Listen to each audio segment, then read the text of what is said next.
అమ్ముని శివన్న చంపాడనే కోపంతో ఆ రోజు నుంచి విష్ణు శివన్న ముఖం కూడా చూడడం మానేశాడు. శివన్న కోపంలో చేసిన పొరపాటు వలన ఇప్పుడు తన సొంత తమ్ముడితోనే మాట్లాడలేకపోతున్నాడు. అసలు శివన్న జీవితంలో గొడవ ఎక్కడ మొదలైంది?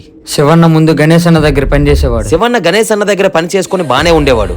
అలాంటిది గణేష్ అన్న వాళ్ళ తమ్ముడిని శివన్న ఎందుకు పొడిచాడు? గణేష్ అన్న వాళ్ళ తమ్ముడిని శివన్న కత్తితో పొడిచిన పగతోనే వాళ్ళిద్దరు విడిపోయారా? శివన్న గణేష్ అన్న వాళ్ళ తమ్ముడిని పొడవడం వల్లే గణేష్ అన్న మనుషులు వాళ్ళ అమ్మను కొట్టారు. అమ్మ మీద చెయ్యేశారనే కోపంతోనే నడి రోడ్డు మీద నరికేశాడు. ఆ భయంతోనే విష్ణు ఊరొదిలి పారిపోయాడు. ఇదంతా ఎందుకు జరిగింది?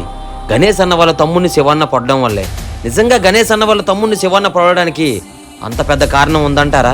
భూపతి కూతుర్ని భూపతిని శివన్న ఎంత ఘోరంగా చంపేశాడు. ఈ విషయం అబ్బాయి గారికి చెప్పమంటారా? ఏమని చెప్పమంటావురా? మీ చెల్లిని చంపేశారని చెప్పమంటావా? మరి ఈ విషయం ఎక్కడో ఉన్న భూపతి కొడుకు తెలిస్తే అసలు శివన్న విష్ణు వాళ్ళ జీవితంలో కలుసుకున్నారా లేదా? ఇది తెలియాలంటే కథలో ముందుకెళ్ళాలి.